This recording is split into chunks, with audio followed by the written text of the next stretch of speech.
The following was recorded in front of a live studio audience at the Studio 21 Podcast Café. This is the United Podcast Network.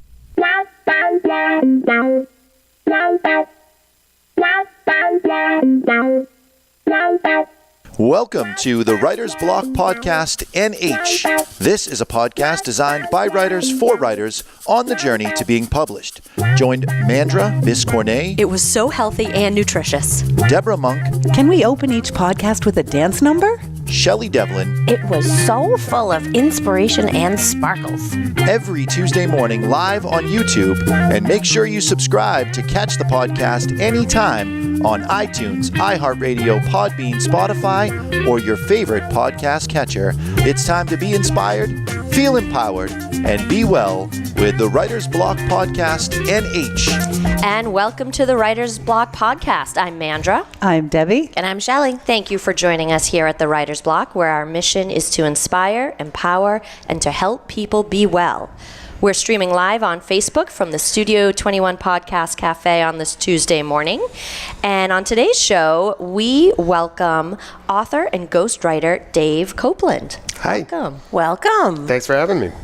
Dave is the author of Blood and Volume, Inside New York's Israeli Mafia, which won the Eric Hoffer Award for Independent Books and marked the first time a journalist gained inside access to the brutal crime syndicate that operated in New York City in the 1980s.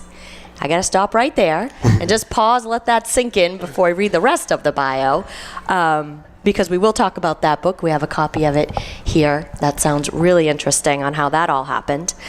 Dave received his MFA in Creative Nonfiction Writing from Goucher College in 2006, and since then has worked on a variety of ghostwriting projects on topics ranging from performance-enhancing drugs in professional sports to the state of Florida's landmark settlement with big tobacco. He has nearly 20 years of experience as a journalist, having worked for the Boston Globe, the Pittsburgh Tribune Review, and the Dow Jones News Service. His freelance work has appeared in the Wall Street Journal, Boston Magazine, and Reason. Dave also currently works as a news editor for Patch.com.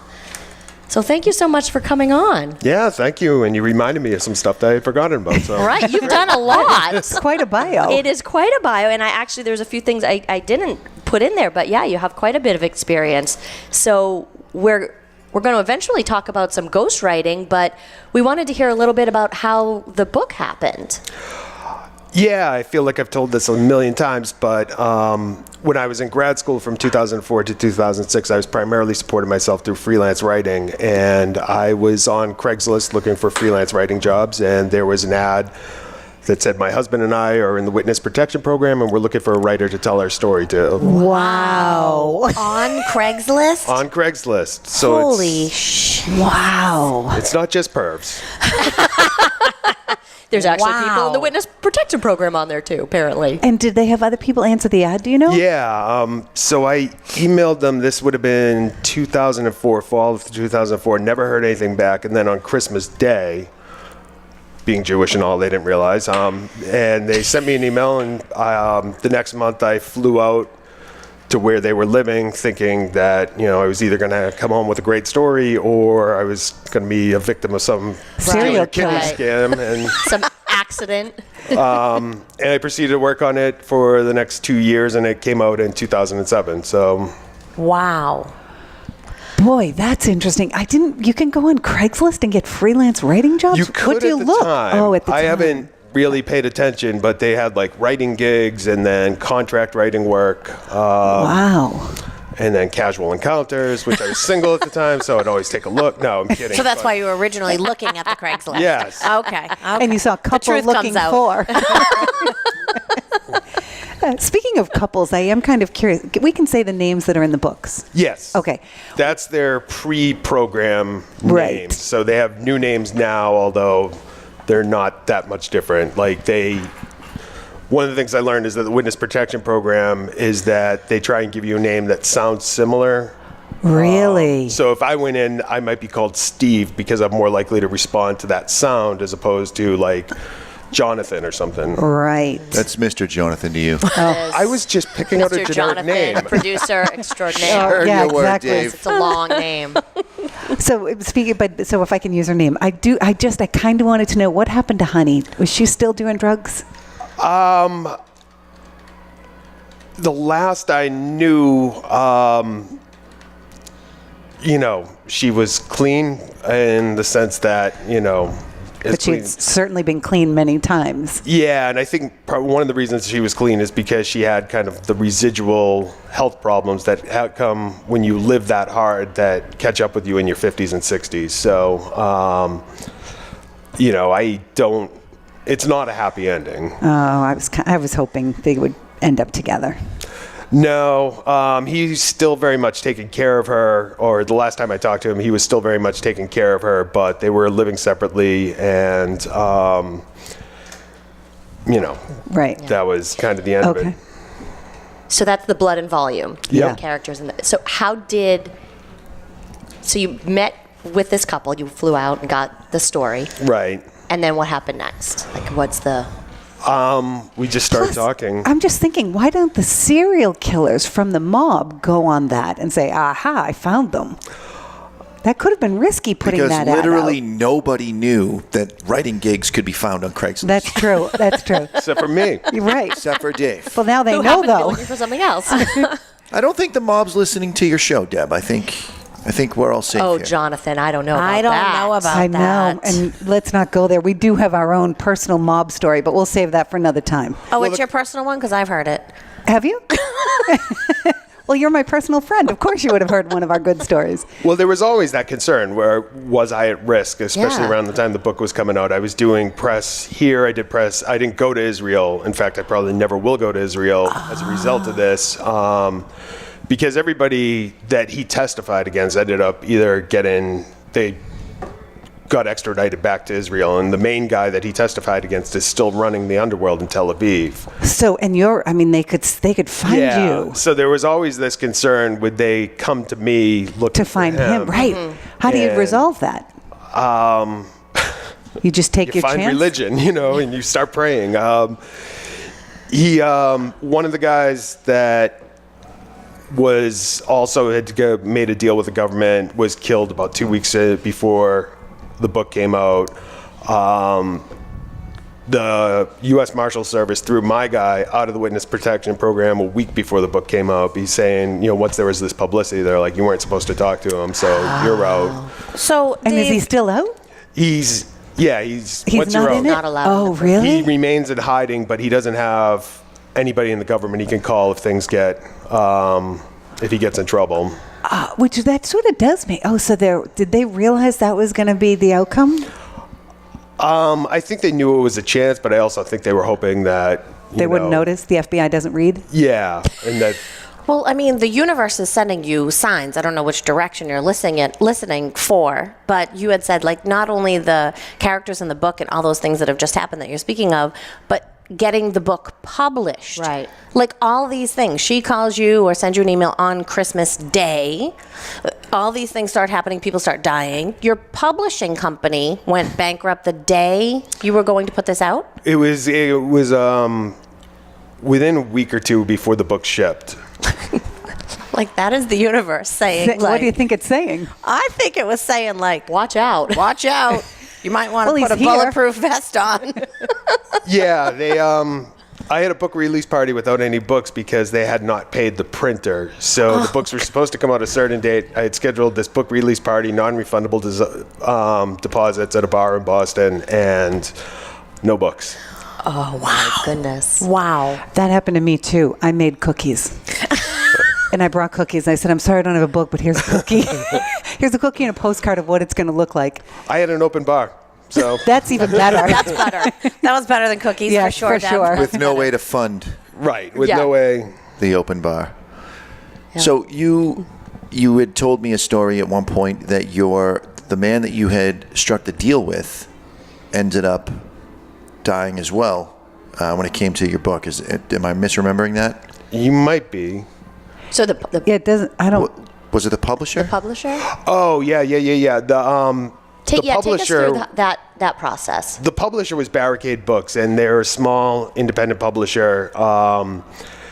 And they're best known that Lyle Stewart was their founder, and he was the one that published the Anarchist Cookbook and fought the legal battles to make sure that that wasn't censored when no one else would touch the book. So I had always kind of been an admirer of him and what he stood for in free speech. And when I realized that this was probably the only offer I was going to get, I took solace in the fact that it was his publishing company. Mm-hmm. In literally the day, or maybe it was 2 days after I signed the book deal, he dropped dead of a heart attack. Oh my gosh. And his wife took over, and the company, obviously after an event like that, a small family-run company, went into a lot of turmoil. So it was pretty rocky from the get-go.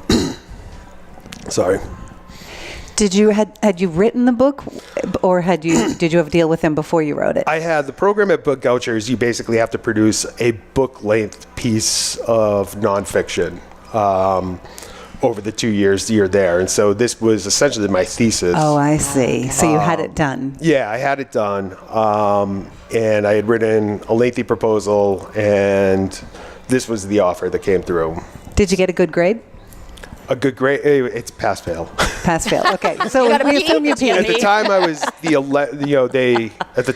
the 11th person or the 16th person to have published through that program, and they were only a 10-year-old program, and now it's, I think it broke 100 last year. So it's a pretty good program for anybody that wants to write book-length nonfiction, because they do end up getting a lot of people published.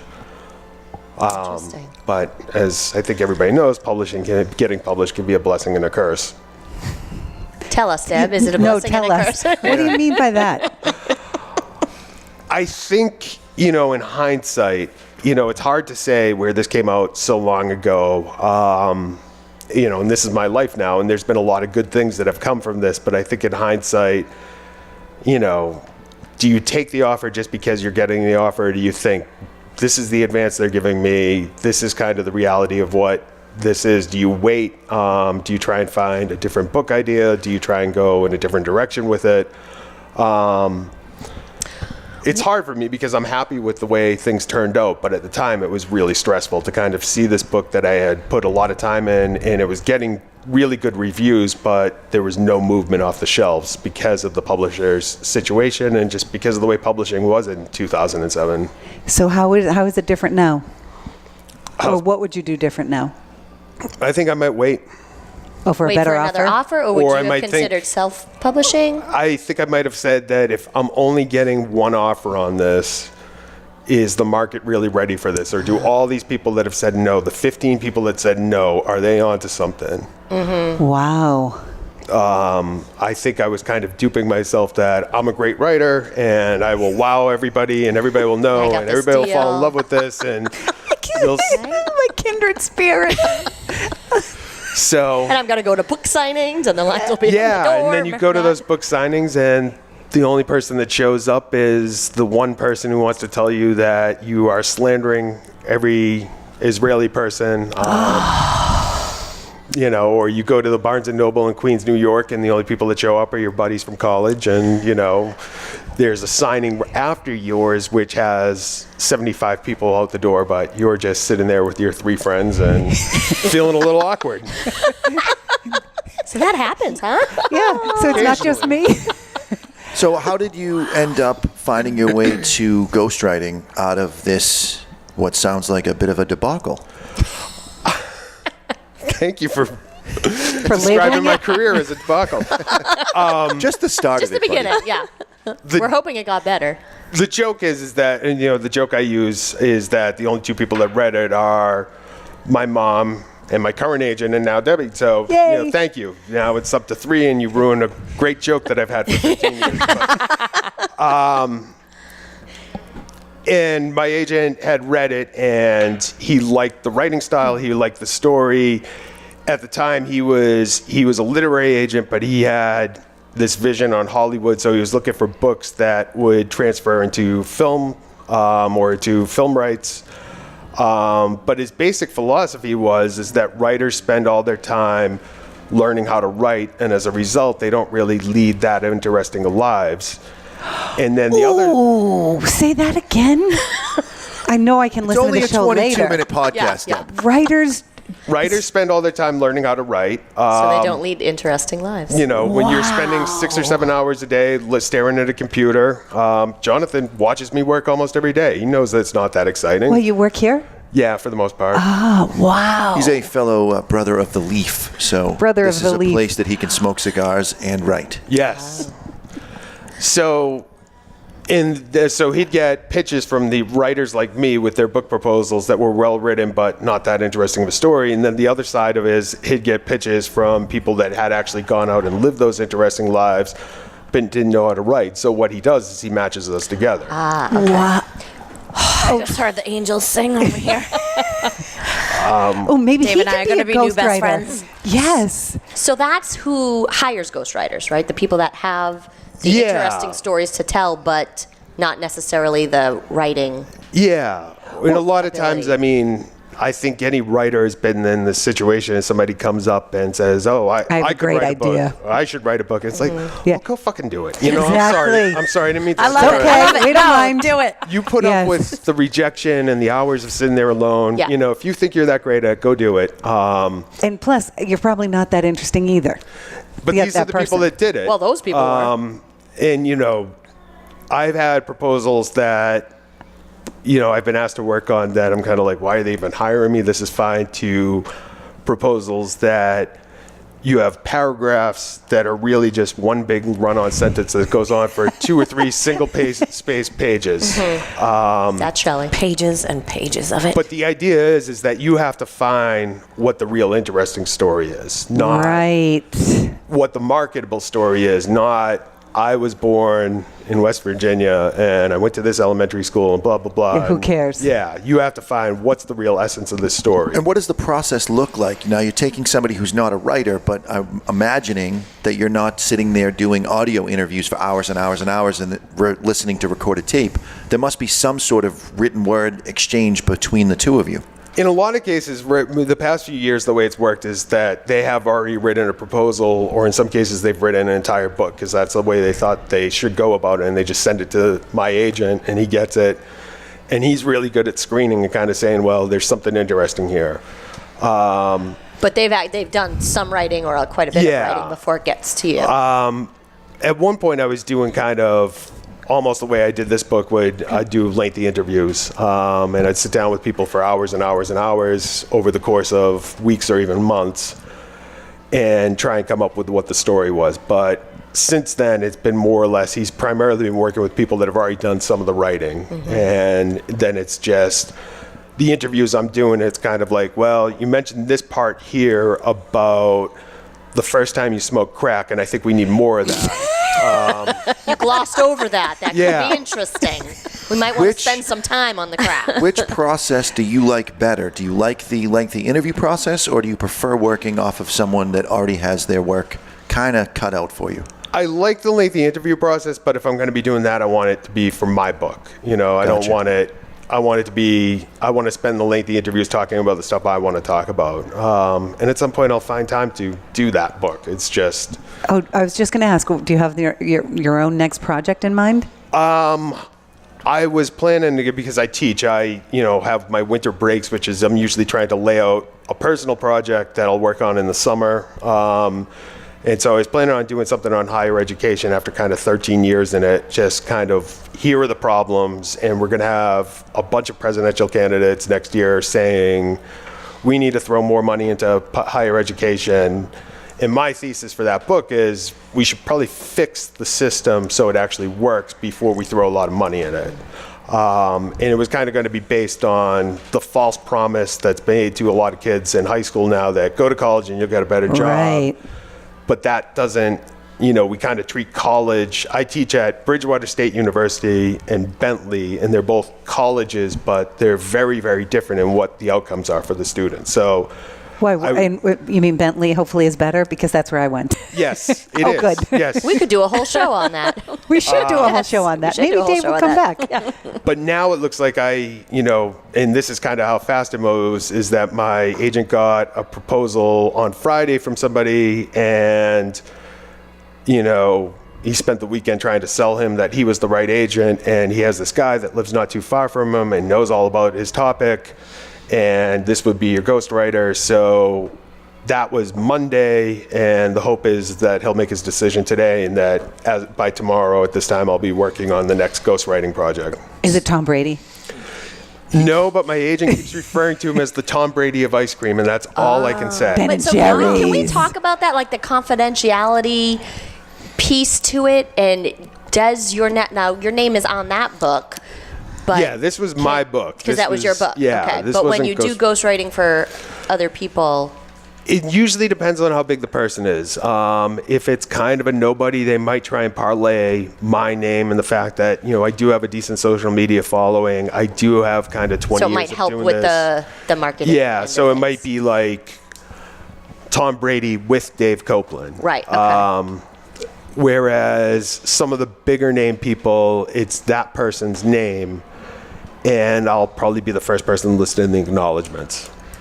Do you get paid more if your name is not associated with the book? It really depends on how much the book sells for. So, I usually get an upfront fee to write the proposal, which, again, depending on the book, it can be, and the amount of work, it's anywhere from like $1,000 to $5,000 To do the writing of the proposal. of the proposal. Okay. So that's kind of like just figuring out what the story is and putting it into a document that can be marketed that my agent can take around. And then sell that book. Right. And then when the book's sold, I'll usually get a percentage, and that varies from deal to deal, but there's usually a floor. I don't know how much I should be saying, but for example, like the one that we're discussing now, what he's trying to get me is that I'd get a certain percentage of the advance, and I'd get at least $15,000, but then it would be capped at $40,000. Gotcha. I probably have just queered the deal by saying that much. Well, he probably is not listening. I have to ask this question because it's the thing that I've been thinking about the most. We talk a lot here on the Writer's Block podcast about voice, a writer's voice, and developing your own voice. As you're writing for other people, do you find that, do you have to change your voice, mute your voice? Does it help you? How does that affect your voice? Yeah, you play that person, right? The project I was working on last year, and it didn't end up selling, but he had a voice that came off as very condescending and derogatory to certain subsets of the population, and there's a lot of convincing, and there's a lot of negotiating. You have to respect the fact that this is this person's life and this is their story. And they view that narrative kind of the way they've lived it. So if they think this is interesting and they think this is right, and this is the most interesting part and this is the message, so you kind of have to have this careful way of forcefully, being gentle but firm, getting them to kind of realize that you need to tone this down or accent this without getting them so ticked off that they just fire you. How would someone go so about... that's the careful line you walk as a ghostwriter. Yeah. Right. How would someone go about hiring you? Right. Where can we find you? I'm right here. I'm begging Writer's for Block work. Podcast. NH. I don't want to have to take out a Craigslist ad. So how do I do No, it? I don't check that anymore now that I'm married. Best way is my website is copewrites.com, C-O-P-E, writes.com. I'm at Copeland at Outlook.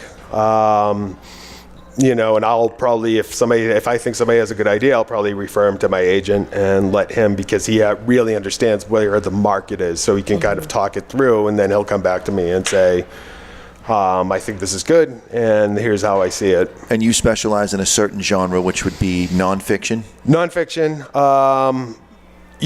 My background has primarily been a business journalist. The true crime was a bit of a deviation, but once you write a book like this, all the seedy people in the world kind of know about it. So, big market for my book I found were people in prisons and high school boys who had been assigned book reports to pick any book, and they would go to Barnes & Noble and they would see this. They would see the cover. Interesting, Yeah. and that was the book they would go for. Great. Well, wow. A lot of information Yes, here. thank Yeah. you. Thank you so much for coming on the This Writer's was fun. Block podcast. This was a lot of fun. You can find Dave at copewrites.com. Be sure to check out his website as well as our Facebook page. We'll put some info up there. If you'd like to hear this episode again or share it with a friend, please head over to the UnitedPodcastNetwork.tv. That's UnitedPodcastNetwork.tv. You can find this podcast and the vodcast in case you'd like to watch it, as well as all of our previous episodes on the UnitedPodcastNetwork.tv. May you be inspired, feel empowered, and be well.